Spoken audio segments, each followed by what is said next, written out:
بسم اللہ الرحمن الرحیم۔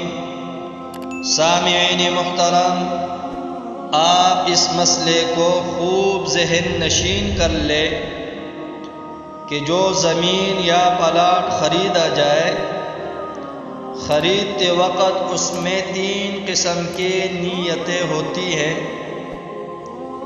کبھی تو یہ نیت ہوتی ہے کہ بعد میں ان کو فروخت کر دیں گے، اس صورت میں ان کی قیمت پر ہر سال زکوٰۃ فرض ہوگی اور ہر سال مارکیٹ میں جو ان کی قیمت ہو اس کا اعتبار ہوگا۔ مثلا ایک پلاٹ آپ نے 50,000 کا خریدا تھا، 1 سال کے بعد اس کی قیمت 70,000 ہو گئی تو زکوٰۃ 70,000 کی دینی ہوگی، اور 10 سال بعد اس کی قیمت 5 لاکھ ہو گئی تو اب زکوٰۃ بھی 5 لاکھ کی دینی ہوگی۔